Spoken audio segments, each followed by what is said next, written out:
Всем привет! Сегодня приготовим очень вкусный творожный десерт с орехами и сухофруктами. Количество ингредиентов и калорийность смотрите в описании. Поехали! Подготовим желатин. Если у вас желатин в листьях, как у меня, в глубокую посуду бросаем кусочек льда и вливаем холодную воду. Перекладываем листья желатина и отставляем впитывать жидкость примерно на 10-15 минут.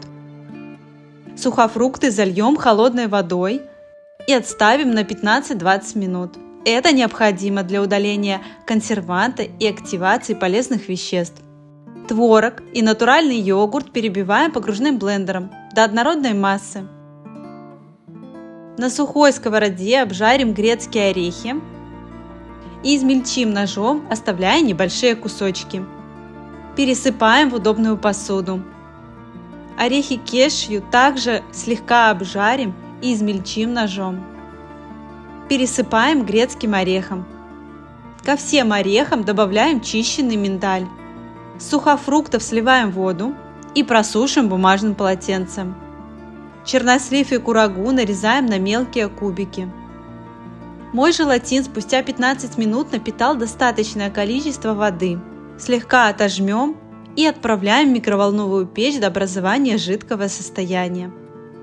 В глубокую посуду переливаем подогретый желатин, добавляем творог с йогуртом, перемешиваем венчиком до однородной массы. Сюда же добавляем сухофрукты и орехи. Все тщательно перемешиваем. Любую удобную форму застилаем пищевой пленкой и перекладываем творожную массу. Форма может быть такая же, как у меня для запекания, либо любая другая, подойдет даже коробка от сока или молока.